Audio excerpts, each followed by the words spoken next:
All right, everyone. I'm going to go ahead and get started where I think Diana got us recorded and where it should be good to go now.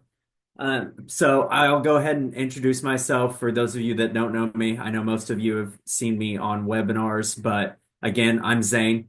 I'm your guys' worksite trainer. I will be out there in 3 weeks now. I actually just got done getting it booked, which for me is exciting because I'm from Springfield, so I don't have to get on a plane and I get to drive to you guys. So I'm pretty excited about that.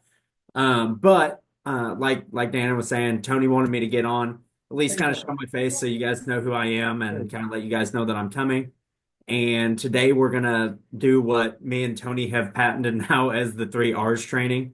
We've kind of switched up our schedule a little bit. I'm gonna do this one. Today's gonna be on routes, and then next week's gonna be on routes and on research and rapport. Or we're gonna put those 2 weeks together, and then Tony the next week is you guys are going to do some more role playing things with just the research and the rapport and different things like that on that third week. And then I'll be here that Monday after that. But I'm going to go ahead and just get right into it. And also, I will say, so a lot of this too, I know that you guys hear me just talk at you guys in webinars. So that's not what I want to do here. I'm going to run through my presentation pretty decently fast just so that like we can get through here. And I know that I'm sure you guys have plenty of questions. While we're going through this, if you guys want to write down some questions that you're going to have for me at the end of this, and it can be on like, let's keep it to routes at least at first. And then if there's other questions that you guys are going to have for me at all, like I wanted to make sure that I blocked out enough time to where if you guys have questions on things, if you need things, like that's what I'm here for. So, and I wanted to kind of go over why we're having this training. So when I look at your guys' dashboards, I'm actually excited. So, because most of the places that I go, you look at decision makers met, and there are very few agencies that are in the green on that. So I'm super excited about that because this is for the entire year. This isn't last week. This is our averages for the entire year. And to be in that green on decision makers met, like I said, that's a big deal. I'm really excited about that. That tells me you guys are building good rapport on the front end. It tells me you guys are using your gatekeeper script right. That just tells me you guys are doing a lot of the things right that really I don't see in a lot of other places. So I'm super excited about that. And then, your presentation to close ratio, that's in the yellow, but last year that was in the green. So, when you guys are getting into those presentations, you guys are closing cases. Um, Guys, am I lagging out a little bit on you? Because I'm seeing my face and it's Just your looking camera, but it's okay. The screens are fine. here. One second. Let me exit out of here. I might have to. I can do something that maybe I can.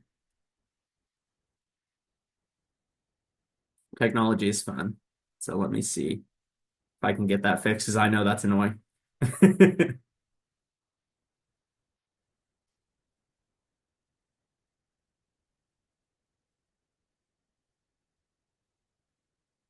That should help. Not maybe not immediately, but here in a second.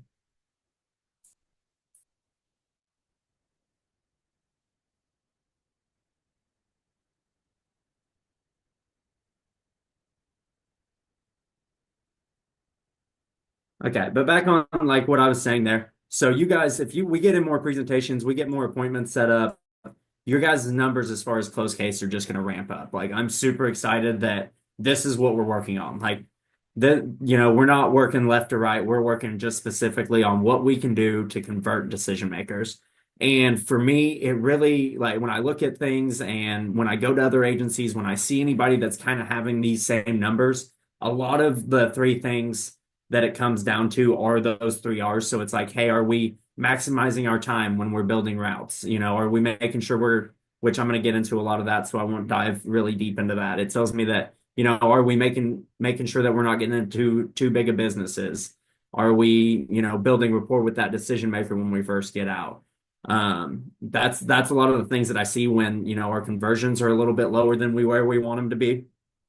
And, it comes down to that research and so that we can actually build those good relationships with those decision makers, just simply because we don't want them to think that we're just like another insurance company that might pull into an industrial park and hit every single business. I'm sure if you've been doing this for more than a couple weeks, and you've been in an area that like is industrial park or different things like that, like those gatekeepers are good. They've been hit a lot. There's a lot of different things in that situation where it makes it a little bit tougher for you guys. And that's because a lot of other companies don't do things the way that we do them. I want every business owner that I go in and talk to know that, I specifically came into your business today to make sure that you understand that you might qualify for this program. So I specifically stopped here. I'm not just walking into every business down your street. I wanted to specifically talk to you about our Worksite Advantage program. So, like I said, we're going to get into that. But the numbers, like I said, there's some things that are just a little tweak. You guys are so close to just absolutely blowing up. Um, that it's fantastic. But like I said, everywhere has, and even me personally, had these little tweaks that I had to make better when I was out in the field to really maximize my days.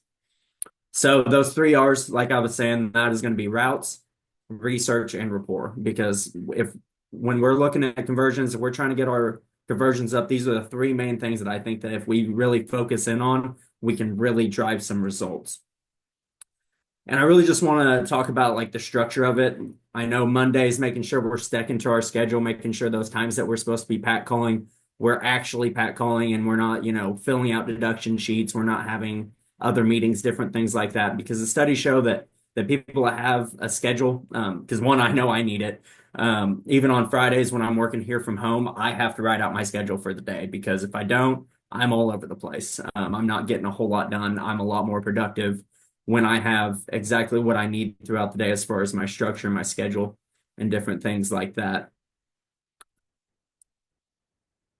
Okay, and the very first thing that I'm going to talk about is the size of businesses because it's honestly, this is the biggest thing that I see when I'm out and about. I'm not saying that we can't close a business that has 100 people in it, 1,000%. We can close those, but it takes so much time. It takes so much of our energy. We're more derived towards businesses that have 30 or less employees. I have these big fish and little fish on here mostly because I use the analogy like, you can starve, fishing for big fish. You can go out fishing for a week straight going for that big fish and throwing all these little fish back. But if you just sit there and catch those little fish, you're going to eat real well. So let's make sure every single business, I'm not saying maybe one or two, but I'm saying 98% of your businesses need to be 30 or less eligible employees. And the reason behind that is I want to make sure that, if we're getting into a business on a Tuesday and we don't have an enrollment that week, we can enroll it on that Friday. We don't have to present to three different people. We don't have to mess with a broker in that type of situation. We're getting right to decision makers that we know that we can close and enroll, if not that same week, that next week, so that one, we're making money because that's what we're here for, right? I know there's a lot of different reasons why we get in this career, whether it's the residual income, whether it's the room for growth. That was me personally, is that I wanted somewhere where I had a chance to move up. All of these different things are really going to come to fruition if we make sure we're focusing on these businesses that aren't these giant whales that I understand like that could change your entire career, but I promise you, the majority of the people that you see on these leaderboards and all the different things, these are people that have consistently been closing businesses that are 30 or less employees. I've written just as much on 5 people as I have on 25 people. So we don't have to make sure that every single business has a ridiculous amount of people. We need to just make sure we're staying consistent. Do we have an enrollment this week or at least two to make sure that, we're getting some premium in our pockets, and that's what's going to either streamline you getting up into the next position. That's going to streamline you. For me, the biggest thing when I started this career was that I didn't have to have a calculator out when I went to the grocery store anymore. That was pretty awesome. It was just like, hey, I can go get what I want or need. I don't have to worry about that anymore. Which there's a lot of little smaller things like that. And I do want to just tell you guys, so I did come from Knuckles and the other St. Louis office. I did text their AD this morning, tell him when I was coming out, and he better bring his A game, just so you know. So I really want to show them up when I want our numbers to be just right beside theirs. I want to surpass what they're doing out there. And sorry, I just had to bring that. I saw that he texted me back. But I think that we can get there with these things that we're talking about here. And then really time management. We need to make sure that we're being super intentional with our time. That's really all that we have in this business that we can really control is like we can control how many businesses we can get into. We can control what times we're getting into them because we're in the people business. We can't control when those decision makers are going to be in. We can't control what somebody else is going to say or how anything's going to go, but we can control how we're setting ourselves up for success. So, are we making sure we're hitting those businesses at the right time? Are we hitting our white collar first thing in the morning and then maybe at lunchtime going into some blue collar businesses?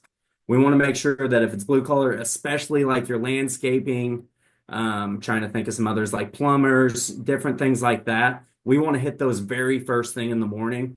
And those, how we say 8 before 8 and 5 after 5 throughout the week. Those are some of those blue collar businesses that are great to get into, 7:30 before all the rest of the guys get in and they're out in the field, those decision makers. And then really white collar, I personally would say don't have very many white collar businesses on your route at all. Again, kind of like the 30 plus employees, maybe one, maybe two, if that's kind of your niche and you work a little bit better with them, or none at all. Just because, again, we want to make sure that we're getting in businesses that we're talking to the decision maker that is making those decisions, and we're not playing the telephone game with people through an HR that aren't trained like we are. We want to make sure that we are the ones presenting our product. And it's going to be really hard when somebody's booked up like a doctor or an eye doctor or a veterinarian that has, schedules throughout the day that you're not really going to be able to get in front of them. So let's make sure that we're seeing everybody all at the right time. And then really how many leads should be on our route. Um, I honestly, this is something that really like I even personally would like 30 to 35, but 20 to 30 is really a good number to sit around because one, we want to make sure that we're hitting those at least, I was talking to Tony, at least 20 walk-ins a day. And if we're going to do that, we want to at least have 25 to 30. We're going to go into businesses that are closed, or you're going to go somewhere that you did pack call the right way and they still are just nowhere to be found. There's going to be some different things that go in here. But we want to make sure that, hey, we get through those 20 walk-ins and it's 1, 2 o'clock. We want to make sure that, hey, we're not just calling it a day right then. We've got plenty of the rest of the time in our day to at least, finish out that route, especially if we don't have any conversions. When I very first started, I was not very good at this. I'm going to be straight up with everybody. It took me a month and a half, 2 months to close a case by myself. Mostly because I wasn't building any rapport with anybody. I was just going in, asking for the decision maker, and walking back out. But a lot of it took me some time. It took a lot of reps. It took me getting comfortable just really getting out of my car and going into businesses. So much of what we do is a numbers game. If we're hitting that 20 to 25 businesses every single day, we're going to get in front of more decision makers. And then even if you're not converting those decision makers, I promise you, you're getting better each time. As long as you take what happened in there and grow from it and don't just let it happen over and over again, you're going to figure out, how did that conversation go? What did they really respond to? How did they react when I said this, when I really emphasized this, or, when I really hit on the no cost benefits, or did I really hit on the tax savings with this guy because he had 3 Trump flags going on in there, not getting political in that, but there's a lot of different things that if you see in a business that you can really enunciate and make sure that people understand that, this is going to be beneficial for them. And then let's make sure that 10 blocks of time, that's not for Diana, that's not for Tony. That's for you. These are the goals that are set for yourself that shows like this is what it takes to be successful in this career. So let's take self-responsibility. Like, hey, I am not leaving the field today until I hit what I said I was going to on my 10 blocks because I'm a business owner and I know that this is what it takes to be successful as a business owner in this field. So that's what it's going to take. And then last year, on average, it was 104 walk-ins to a closed case. So if we're hitting 20 businesses a day, we're getting up to that 80. But if you can push that to that 25, you're getting right around that average walk-ins to a closed case. And if you're closing one case a week and it's enrolling in this business, you will make over $100,000 a year. I can almost guarantee you that. So, that should be your goal every week. Have 2 enrollments to make sure that, you're making a paycheck every single week. And then again, we want to make sure that we are checking our route starting in and location. So we want to make sure no matter what, every single time we have our beginning and location. Mostly because, like I was saying, the only thing that we can control in this business is our time. So if we don't have a beginning and end location, it's not saving us time on gas. I understand that there's going to be some times that it's not 100% perfect. I know that you're going to drive by a business and it's like, hey, that's on my route. Why am I not stopping at that right now? It's not perfect. I completely understand that. But if you don't use it at all, I promise you, you're going to spend a lot more money on your gas. You're going to spend a lot of time, driving in between places to where you could have hit maybe 2 to 3 more walk-ins. That could have been that one decision maker away from turning your really crappy day into a really good day. So it's these little tiny tweaks that everybody that the agencies that are ridiculously successful make sure that they're doing. So if you're starting out at home and you go to the gym at the end of the day, make sure your house is that first one and your gym is your ending location so it knows that. If you're having dinner with friends or something like that, schedule that out, make sure that's your end location. Make sure every single time, yeah, like if you're picking up kids from daycare, whatever it is, make sure you have that beginning and end location because it will not optimize the right way. You will not be going into the businesses at the times that you need to. It's not going to optimize it the right way, so let's just make sure that we're doing that.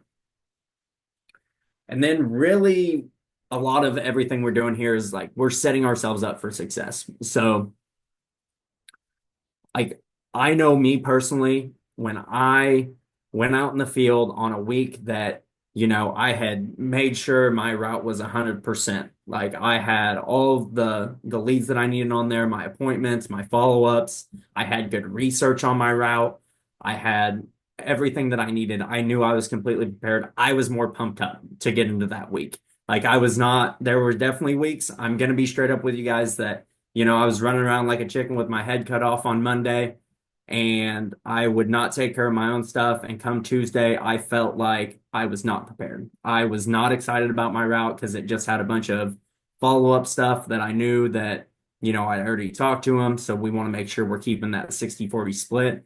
Those weeks that I was pumped up about my routes, I had better weeks. Everything's mental in this game. If you're prepared, you're going to be doing better. We also want to look and it can show you if you're looking at your map and you have a big group of leads and then you have 3 or 4 that are 15, 20 minutes away from that. Let's try to pull some more leads that are a little bit close so we can optimize our time. Now, I'm not saying if you have a follow-up or an appointment, not to put that on there. That's not what I'm saying. But if you just have a very first stop, save that for another day when you're more in that area because we want to be optimizing our time. We want to make sure that our stops aren't 15, 20 minutes apart and that we can actually hit that number. That's going to help us hit that number of businesses that is on our 10 blocks. And then we want to make sure that our route is optimized. If it has any red on it at all, if it has that red bar at the top, if it has it in the middle on the scheduling stops or anything like that, again, it is not optimizing at the right. It is not optimizing right. So again, it's not going to be the most fuel efficient. It's not going to set you up for success in any way, shape, or form. Now, like I said, we want to make sure that our appointments are on there, so we're recording them right because it's going to set you up for that. We want to make sure that all of our hot and warm follow-ups are on there just so that, we are making the most out of our time and we know what times we need to be in and out of certain businesses. And then the last slide here, before the last one, before I open up to some questions and some different things. The biggest thing here is some self accountability, especially when you're doing routes. Honestly, it's when you're doing walk ins. There's a whole lot of this that really just comes down to you actually putting it in place.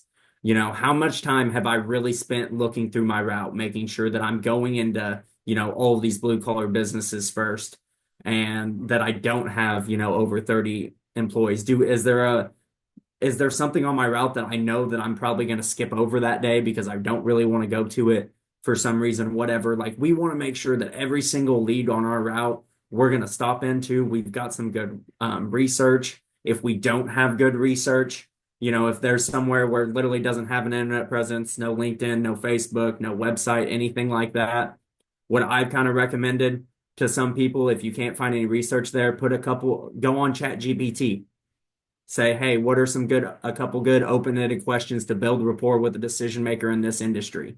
It will literally give you two questions. Now, I'm not saying do that on every single one because we want to make sure that we're building that good relationship with those decision makers that are based around their business. This is just simply if they don't have anything as far as, an online presence at all.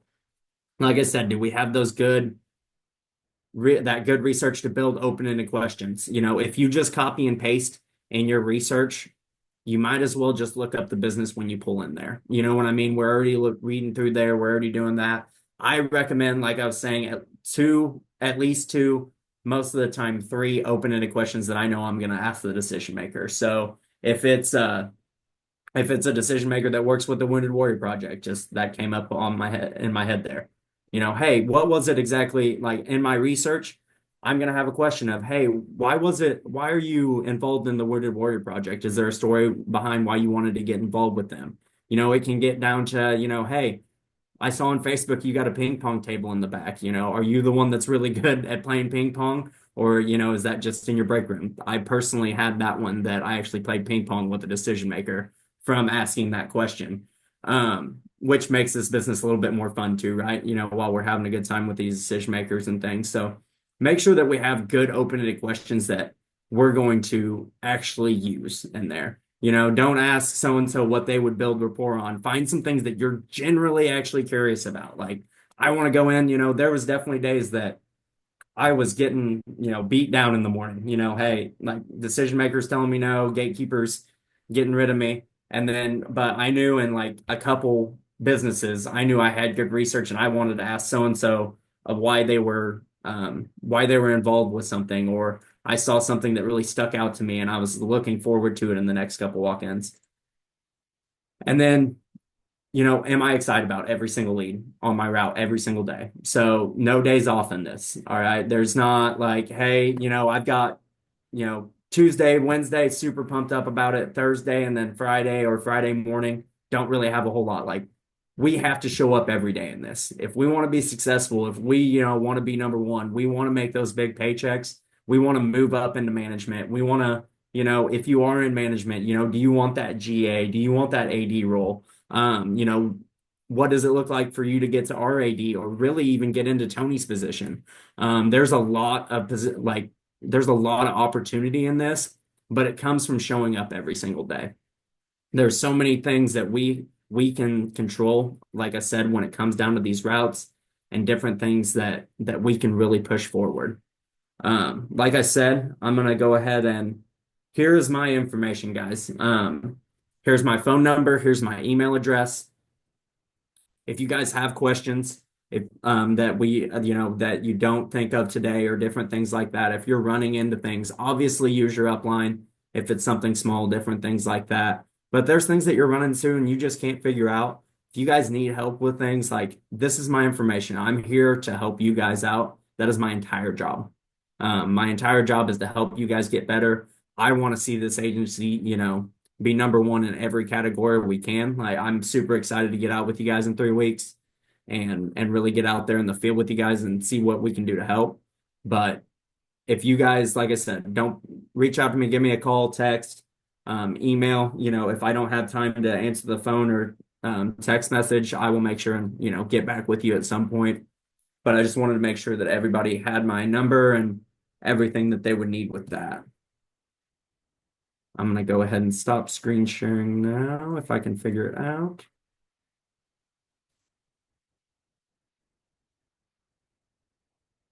Like I said, guys, I went through that a little bit fast. I know you guys watch webinars. I know that you guys, know how to build routes. I just really wanted to make sure everybody understood the importance of really how important it can be and how it can really change your week when we are very prepared. So does anybody have any questions when it comes down to like routes or things that they're seeing that they're having problems with or just anything like that?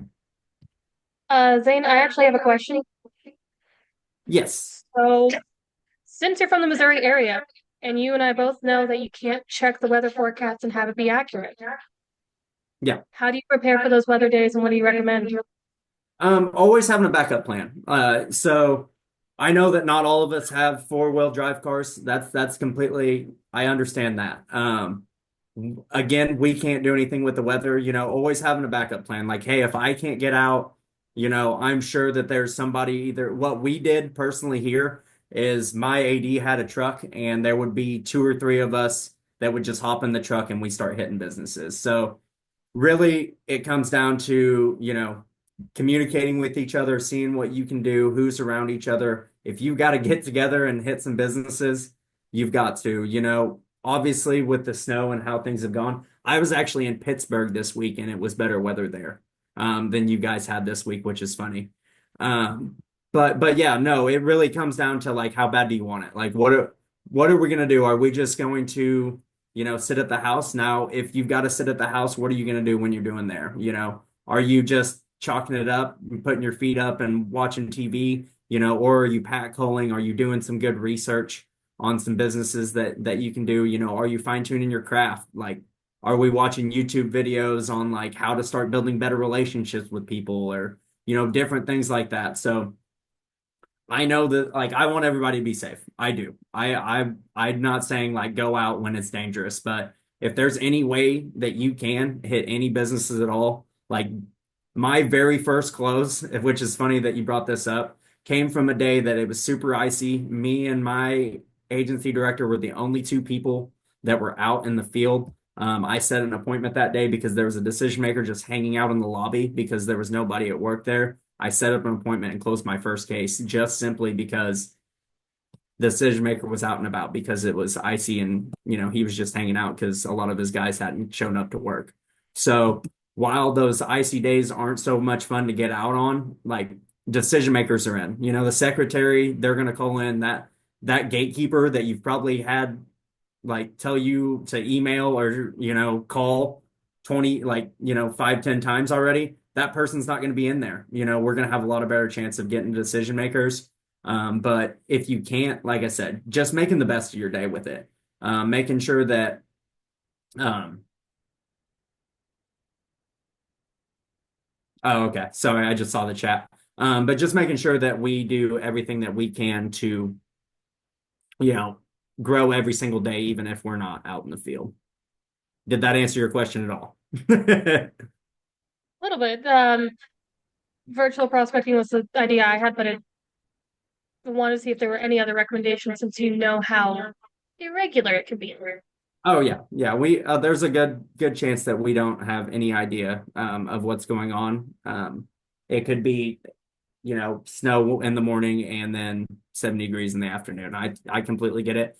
But just, if you just on those weeks that there's going to be weather or different things, try to hit a few more walk-ins on the days that aren't, make sure that's a day that you start at 7:30 and maybe don't end till 5:30, because hey, I know that there's a good chance I'm going to be inside, having to do some other things. So the other days that you can, make sure you're hitting that activity. But as far as that goes, weather's weather.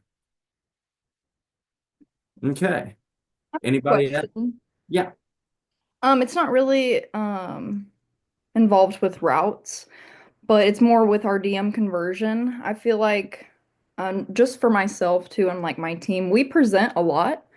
We're very good at presenting, just getting in front of the decision maker and presenting. The biggest rebuttal that we've been facing is polling employees. And I feel like it's because when we use our rebuttal of, well, hey, we can bring in breakfast or lunch for the guys, I feel like the decision maker is immediately thinking like, oh, like this is gonna take time to like have to round up everybody and give like them a whole pizza party. And like I feel like they're just wanting to do it themselves because I don't know if I'm phrasing it wrong, but I feel like they think I'm like wanting to like have a party or something. So like it, Um, what should I do? on that, like, I really wouldn't change a whole lot what of you're doing there, because that's just going to be part of it. Maybe throwing in there like, hey, I can come in, right 5 minutes before you guys start, or like give me 5 minutes right at the very beginning of your day. Maybe just putting the time on there. Like, I can give me 5 minutes. I'll bring some donuts. I'll go over my thing. It'll take 5 to 10 minutes, or when they get at lunchtime, if you're running into that, just add in some times with it. Um, Okay.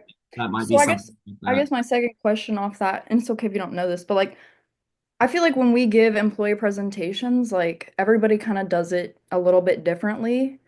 Um, so like how have you done traditional employee presentations? So you are right. Everybody does those a little bit differently. Me personally, what I've seen, a lot of agencies do. What I saw the most success in the field is going in, having that group presentation. I'm going to literally have my flip book. I'm not going to go through obviously like the slides of where we're just trying to build rapport. I'm not talking to them about the Dallas Cowboys and Texas Rangers and things like that. I'm Right. getting a little bit more straight down into the no cost benefits. I'm really hammering really hard on like, hey, that everybody that sits down with me is going to get these free benefits. I'm going to flip through the slides, kind of hit the highlighted points of that. And then at the end, all I'm not going to ask who's interested or anything like that. I'm going to say, hey, who would be opposed to me coming in, sitting down with them, getting these two free benefits, and then seeing if there's anything else that could benefit you. Because people are going to be a lot more chance of them being like, I am like they're not going to raise their hand and say they're interested, but they're also not going to raise their hand and say that they're not going to take free stuff. Um, I only had two group presentations that ever didn't close. The first one was I didn't use that line at the end, and then the second one, they were all like just it was like five auto body guys that half of them were ex-military and the other half were on their deathbed. So I couldn't get them locked down. And it's still, it still hurts, because I was like, I close group presentations. Okay. That's what happens. So, um, I was excited when I got a group presentation because honestly, I pretty much knew I was closing that down because, Right, like right. I said, they're not going to turn down free stuff. Yeah, Uh, yeah, I feel like when we're able to give the presentations, we have a pretty good success rate on that. I know mhm. Ryder just did an employee presentation. He just scheduled one too. But yeah, it was just that initial like I want to pull my employees. I feel like they always think it's some party. So maybe adding in like, hey, we can bring in breakfast and adding in that time. That would probably be helpful. You can even add like, hey, it's actually going to take less time than it even did for me to run through this with you because I'm not going to. Okay. Okay, yeah. Thank you. Yeah, no problem. Okay. And anybody else?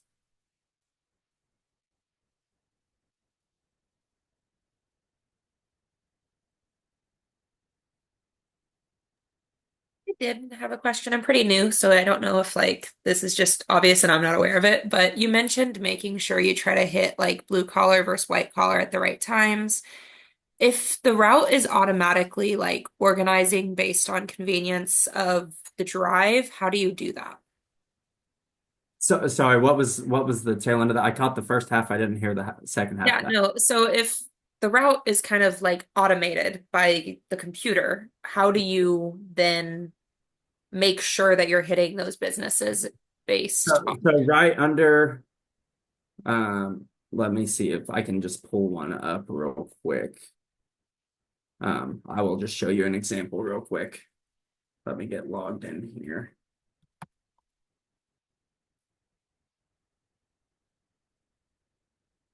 So there you can change the times right under the name when you're actually building your route.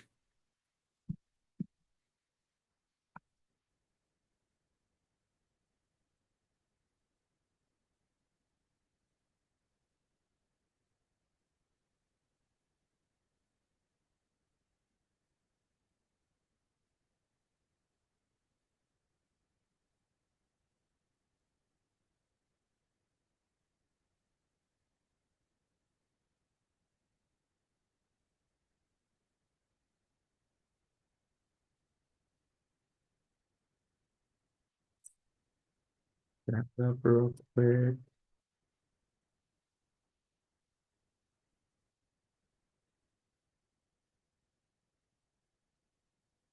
I thought this was going to be a lot faster when I said, "Hey, I'll just show you real quick."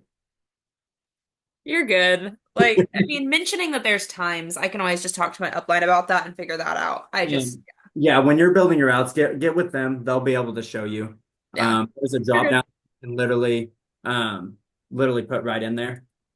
Okay, that makes sense then. Yeah, I just like I said, it might have been a really easy answer. I just didn't know. So, Yeah, there's a drop down for anything that you need. Like if you want to put it at that time now, if you have something scheduled, it'll tell you like, hey, that doesn't line up right with, your appointment or whatever it is.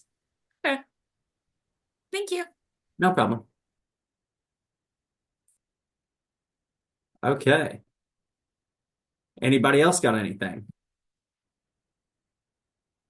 And like I said, it can be anything. It can come down to like what you guys are hearing in the field, things that you feel are hurting you on to getting into the amount of walk-ins that you need, just anything like that at all.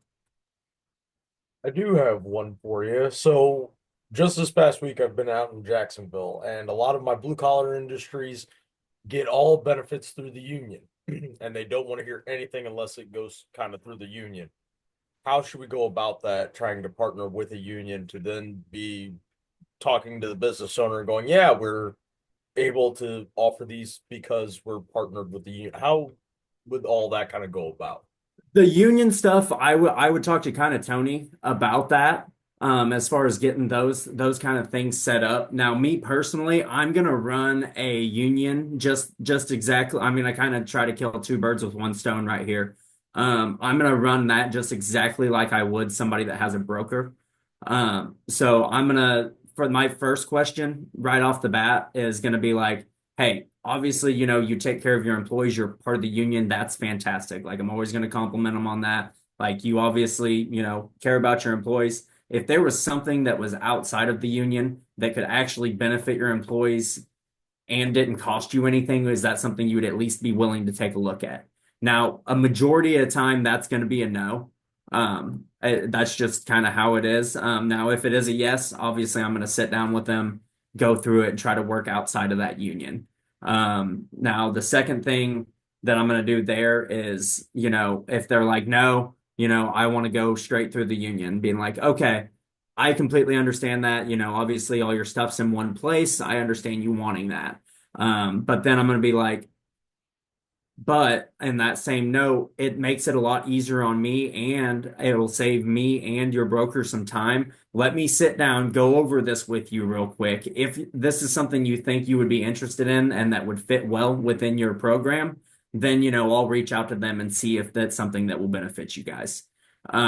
Mostly because I've had times where like somebody like has a broker in that situation and I sit down, I go over everything with them, and they're like, "Oh, and you said I can do this outside of the broker or the union, right?" I'm like, "Yes." They're like, "Okay, let's get this done then." And then other times it's like, "Okay, well, let's work with the union." And that's kind of like I said, that's more of like a Diana Tony kind of situation. Get with them on, getting with the unions or different things like that. But honestly, if you're running into a lot of places that have unions, that does tell me you're probably going into businesses that are a little bit too big. If they have over 30 employees, most of the time that's union. Surprisingly, though, most of these businesses have 5 or 6 guys, but they're part of like the pipe fitters Oh, like union, a big, or okay. yeah, they're more of the bigger conglomerate unions for their trade, Okay. but that's where they get everything through. And that's where I've run into the problem with Jacksonville. I've got 4 different electrical, shops out there with, Mhm. less than 10 employees, but they all get their benefits through the same local union. Okay. And like in that situation too, you can really bring up the portability. But honestly, the portability is the big thing. I'm sure you already know. Like once they're in that union, if they leave, they are not keeping that for the same price. Like I get while you're working here with the union, if you get hurt and you can't work in that union anymore, you are not covered. Like, and a lot of times it's just being if you have that good relationship with them, again, that's why we're going to be talking about research and stuff like that too. If you have that good relationship with them, you can be honest with them like, "Hey, I understand that this is how you guys have done things, but you don't understand where you are lacking in this. Like you don't have things that are portable to where they can leave." And I'm not saying it's because people get fired, because that's what everybody's like, "Well, I don't care if they leave, why do I care if they have benefits anymore?" People get hurt and they can't work anymore. People get cancer or have a heart attack and can't work anymore. It's not just because they got fired. It can also be because they retired or they can't work anymore. So just really hammering down on that portability is what I've seen the most success with anything like that. And Ben, two things I would add. The first one, a lot of unions will only cover the employee, they won't cover the spouse or dependents. So that's something that if you can have that relationship, you can talk about that. And then secondly, if you can't get with the DM because they're not even going to talk to you, then I would highly recommend trying to go to one of the meetings for the union, especially if you have 5 or 6 businesses, because they do have community time whenever you can come in and speak to the union. We work with several unions already. We work with some construction laborers, we work with some electricals. I believe most of them are over on the Missouri side, but you can say that we've worked with these kind of unions, present to the board or even the community whenever they're there for their business meetings, because they're going to have that community time. Talk to your AD about that, because we've definitely partnered with other unions, and then they actually will recommend you as a benefits partner to those businesses that they're connected with. So it's a good back way, similar to like what Zane was saying, like with the broker contract, we don't have to pay them any of our commissions, but you get the like pat on the back or recommendation from the union per se. Yeah. So try to find out from that union. That should be online. So if you know Yeah. what the union number is, the local number, and you can find out when their community meetings are, then just go in there and put your name down. Take 15 minutes and say, hey, I'd like to present this to you guys. It's an option for your people. It's helpful for your spouses. It's in addition to what you guys already offer. It doesn't cost you anything. So Okay, yeah, I'll get with Terry when I come to the office on Monday, kind of sort all that out, because I know a lot of that the union-based shops there in Jacksonville are through the Springfield, Illinois. A yeah, few of the local unions out there. I made a phone call out to one just to kind of see how to do it because they don't have a whole lot of information on their website. yeah, Because I did look them up, but that's where I was kind of going through, but I just need some guidance yeah. because that is one of the ways that I found. Like I met a few DMs the other day, but they're like, nope, we go through the local union, they get all their benefits. I'm not even gonna touch you. So at that point, I just had to say, okay, thank you. I'll go talk to them at Yeah, that point. absolutely. But that's a good avenue, and Terry's going to have Okay, great resources for you for that. So, awesome. Thank you. yeah. Awesome. Perfect. Well, I'm glad we got that. Thank you for that, Diana. There was a couple things there that I had even forgot about. So thank you. Um, and then anybody else? What else are we seeing, guys? I had more of a question on like uh inspecting your agent's routes. Like what's the most important thing that you look for on Mondays to kind of help set them up for success that maybe they don't really know what to look for just yet? I'm gonna go through there. Obviously, we want to make sure there's no non-Nas is what we call them, like NAs. We want to make sure they've actually got all the information so that we can actually go into businesses that are qualified. Because if you don't know the decision maker, then we're not on system, and I don't have to go down that route with you guys. But I'm gonna make sure there's that. I'm gonna make sure that again, like they're under that 30 threshold, and that I'm really going to dive into what times of days, like I was saying, what times of days they're hitting businesses because they're not going to know. You know what I mean? They're especially brand new agents. They're just going to be like, if I close this 100-person business and I'm going to be rich, you know what I mean? So just really hammering on that and then really looking at the research like, hey, is it, just copy and paste stuff in there? Like, is there stuff that they can actually use or is it just stuff that they're going to look at and not implement? Because I know for me, decision maker came out when I first got started. One, I was surprised because I didn't get to a whole lot of them. And so I was going right into the 30-second commercial. I wasn't building in rapport. So we really want to make sure that they have something in their back pocket that even if they freeze up, that they know, hey, I can, vomit this out of my mouth and at least make an attempt at building a relationship. But besides that, really, beginning in locations and just really like if somebody's in their first, month out by themselves, like I'm really gonna make sure that they're good to go. Because after that month, then they should have it kind of like knowing. Now there's gonna be some that take a little bit of extra time, but that comes with the territory.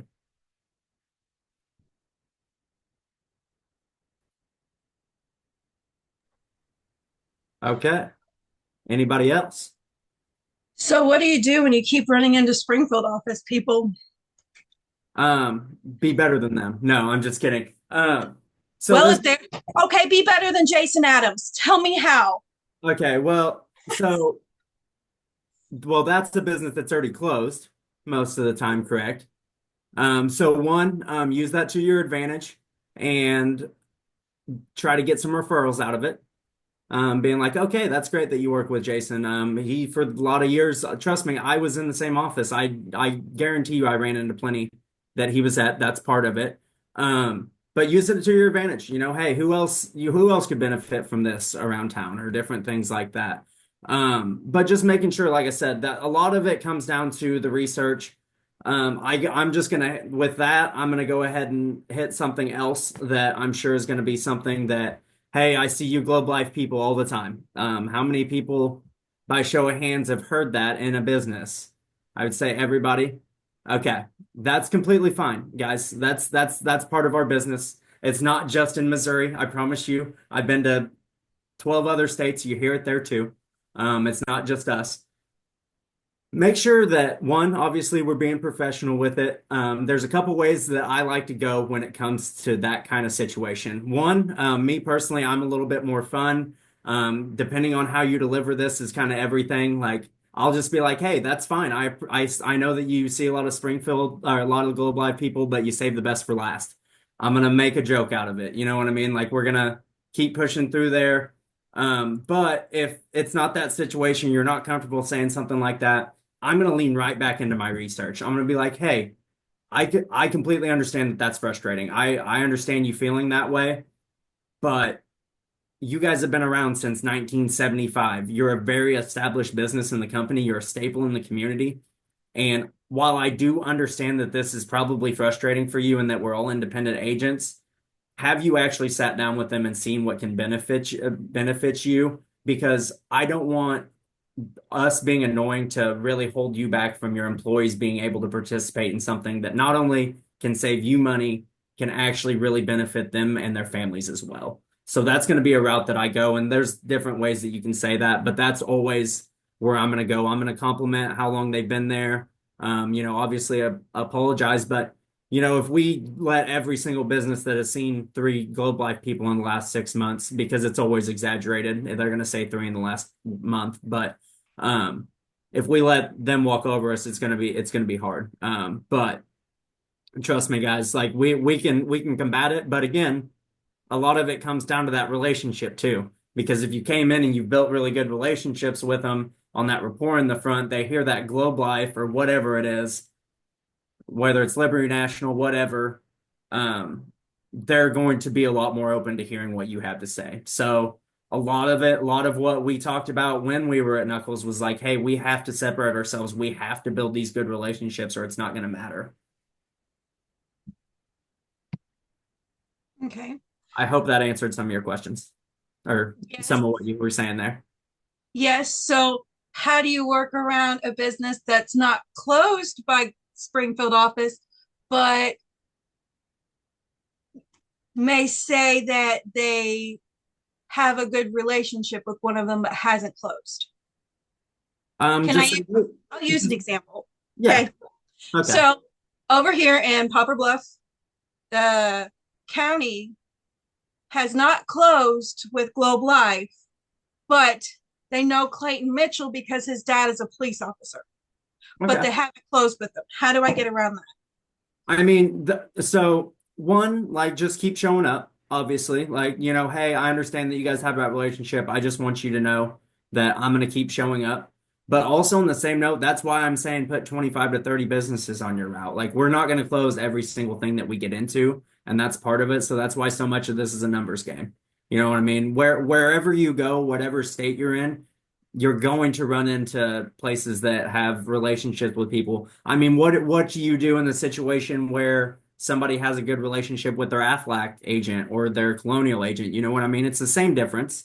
Here, we just got to separate ourselves and build good relationships. But if you tell yourself, like, oh, Springfield's been through here or they've seen enough Globe Life people, if you tell yourself that, that's the way it's going to be. if you see it as an opportunity to either get referrals or get better at what you're doing or build relationships, that's what it's going to be. So much of I'm very big into manifesting and very big on like, hey, I'm going to talk myself in or out of this. Like whatever you, however you're talking to yourself, however you're going into businesses is how it's going to follow. So just make sure you're keeping a good headspace. Like, hey, I get it, it's frustrating. I would get frustrated too. It's like, how has Jason Adams even been here? Um, and then it'd be like, okay, well, fine, I'll just get some referrals from where he has and go hit some of the other businesses. So, all right. We still got about 9 minutes, guys, that I have blocked out. Does anybody have anything else?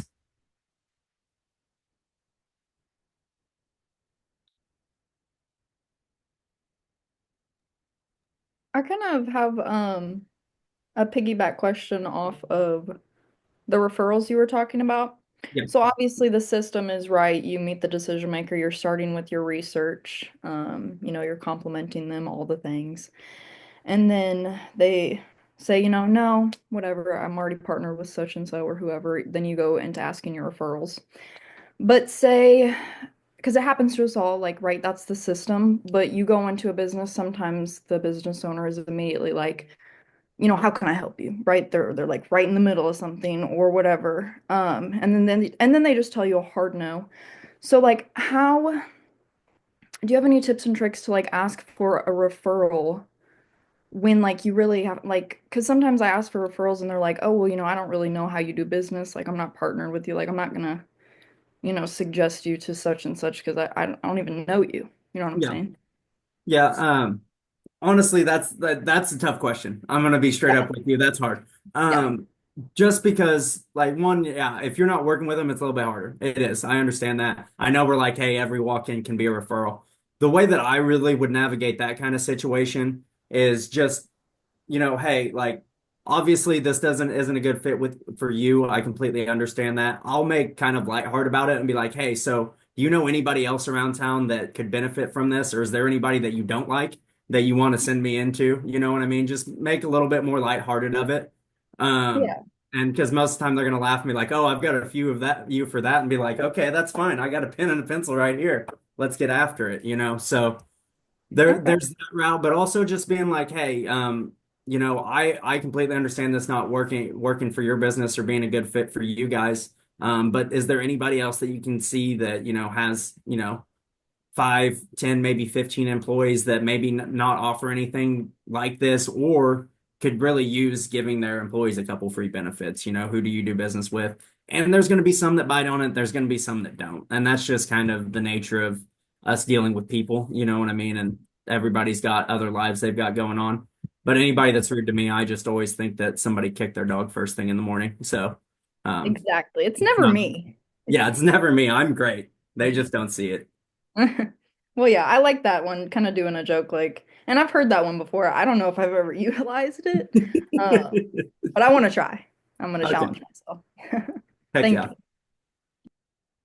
So you guys, as we wrap up today, I would encourage you guys to be prepared to have questions for next week because I think, at least in my years of working with corporate trainers, I don't know if the same for Terry and Derek, but I think whenever we're very beginning, that lower level of like thinking is I'm scared that the trainer is going to call me out on something that I'm doing wrong. And that's exactly the opposite of what Zane wants to do. Zane's wanting to help us to get better, to close more cases. So if you're not closing the number of cases that you want for your business and you're not making the money that you want to make in your business, then this is the time to be asking those questions from somebody that's kind of on the outside, that's been successful at all of the things that we want to be successful at. And so he's an open book resource for us to use. I mean, for God's sake, he came from Knuckles Agency. He's going to know how to do it. So let's ask the questions to help us get better and not be afraid that, oh, well, if I ask that question, he's going to think I'm dumb or he's going to think I can't do it. We all know we can do it. Otherwise, you wouldn't be in the room. You would have quit already. So we know you can do it. Maybe it's just like a little baby tweak that we need to make to do even more and be more successful and make more money, which is what we all want to do.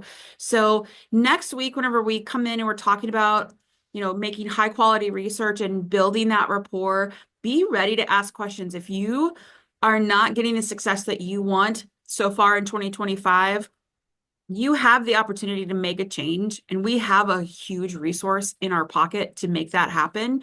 So think ahead and be ready to ask those questions, because like Zane, it doesn't have anything else better to do. He's here to help us. So let's make it happen and get some things going. So I will post this recording for everybody, and then we'll do this same bat channel, same bat time next Friday. Any last minute questions, you guys, for our team so that we can sign off and get back to AD interviews and things like that? We are canceling the essay bullpen with Derek because he has an interview to take part in. And we also are canceling the GAAD bullpen because obviously Tony is out. So speak with your upline, make sure that you know what you're supposed to accomplish the rest of this afternoon. If you need any extra training, I'm sure your AD would be more than happy to try to figure that out for you. And then Zane, thank you so much for your time today. I'll reach out to you later this afternoon after my next interview, and we'll touch base before next week. Okay, sounds good. And everyone, thank you very much for all your questions. Really being in that makes it easier for me, for sure. So I'm not just sitting here talking to everybody. I feel like we got some good things. And like I said, I'm super excited to get out here in 3 weeks. But everybody have a good rest of your Friday and weekend. Awesome. Thanks, Zane. See ya.